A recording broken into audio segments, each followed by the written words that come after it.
ಕೊನೆಗೂ ಕ್ಷಮೆ ಕೇಳಿದ ಮೆಟಾ ಮುಖ್ಯಸ್ಥ ಜುಕರ್ಬರ್ಗ್. ಮಕ್ಕಳ ದೌರ್ಜನ್ಯ ದೃಶ್ಯಗಳಿಗೂ ವಿಷಾದ. ಪ್ರಧಾನಿ ಮೋದಿ ವಿಡಿಯೋ ಬಗ್ಗೆ ಇಲ್ಲ ಉಲ್ಲೇಖ. ಕೇಂದ್ರ ಸಚಿವರನ್ನ ಭೇಟಿಯಾದ ಮೆಟಾ ಅಧಿಕಾರಿಗಳು. ಅರ್ಧ ಗಂಟೆ ಕಾಲ ಅಶ್ವಿನಿ ವೈಷ್ಣವ್ ಜೊತೆ ಚರ್ಚೆ. ಮಾರ್ಕ್ ಜುಕರ್ಬರ್ಗ್ಗೆ ಸಂದೇಶ ರವಾನೆ. ರಾಜ್ಯ ಕಾಂಗ್ರೆಸ್ನಲ್ಲಿ ಆರದ ಬಂಡಾಯದ ಗಾಯ. ಸಚಿವ ಸ್ಥಾನ ಸಿಗದಿದ್ದಕ್ಕೆ ಶಾಸಕರ ಅಸಮಾಧಾನ. ಚಿಕ್ಕಬಳ್ಳಾಪುರದಲ್ಲಿ ಬಂದ್ ಮಾಡಿ ಆಕ್ರೋಶ. ನೀತಿ ಆಯೋಗದ ಉಪಾಧ್ಯಕ್ಷ ಸ್ಥಾನಕ್ಕೆ ರಾಜೀನಾಮೆ. ಆಳಂದ ಶಾಸಕ ಬಿಆರ್ ಪಾಟೀಲ್ ಪೋಸ್ಟ್.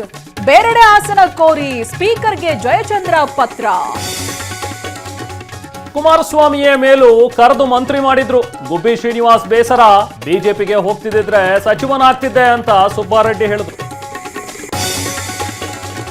ವರಿಷ್ಠರು ಸಿಎಂ ಮನವೊಲಿಕೆ ಸಕ್ಸಸ್. ರಾಜೀನಾಮೆ ಹಿಂಪಡೆದ ಯಶವಂತರಾಯಗೌಡ ಪಾಟೀಲ್.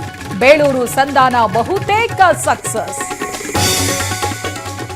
ಬಿಡದಿ ಟೌನ್ಶಿಪ್ ಯೋಜನೆ ವಿರುದ್ಧ ಪಾದಯಾತ್ರೆ. ಆಗಸ್ಟ್ 9ರಿಂದ 3 ದಿನ ನಡಿಗೆ. ಜೆಡಿಎಸ್ ನಾಯಕ ನಿಖಿಲ್ ಕುಮಾರಸ್ವಾಮಿ ಹೇಳಿಕೆ. ಪಟ್ಟಿಯಿಂದ 1 ಕೋಟಿ ಮತದಾರರ ಕೈಬಿಡುವ ಸಾಧ್ಯತೆ. ಬೆಂಗಳೂರಲ್ಲೇ ಹೆಚ್ಚು ಮತದಾರರು ಔಟ್. ಎಸ್ಐಆರ್ ಬಗ್ಗೆ ಚುನಾವಣಾ ಆಯೋಗ ಮಾಹಿತಿ. ಕೆಆರ್ ಮಾರ್ಕೆಟ್ನಲ್ಲಿ ಆಪರೇಷನ್ ಫುಟ್ಪಾತ್. 1 ಕಿಲೋಮೀಟರ್ ಪಾದಚಾರಿ ಮಾರ್ಗ ತೆರವು. 70 ಪೆಟ್ಟಿ ಅಂಗಡಿ, 30 ಅಂಗಡಿ, ಎತ್ತಂಗಡಿ.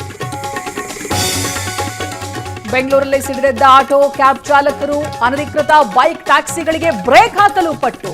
11 ಆರ್ಟಿಒ ವ್ಯಾಪ್ತಿಯಲ್ಲಿ ಬೈಕ್ ಸೀಸ್.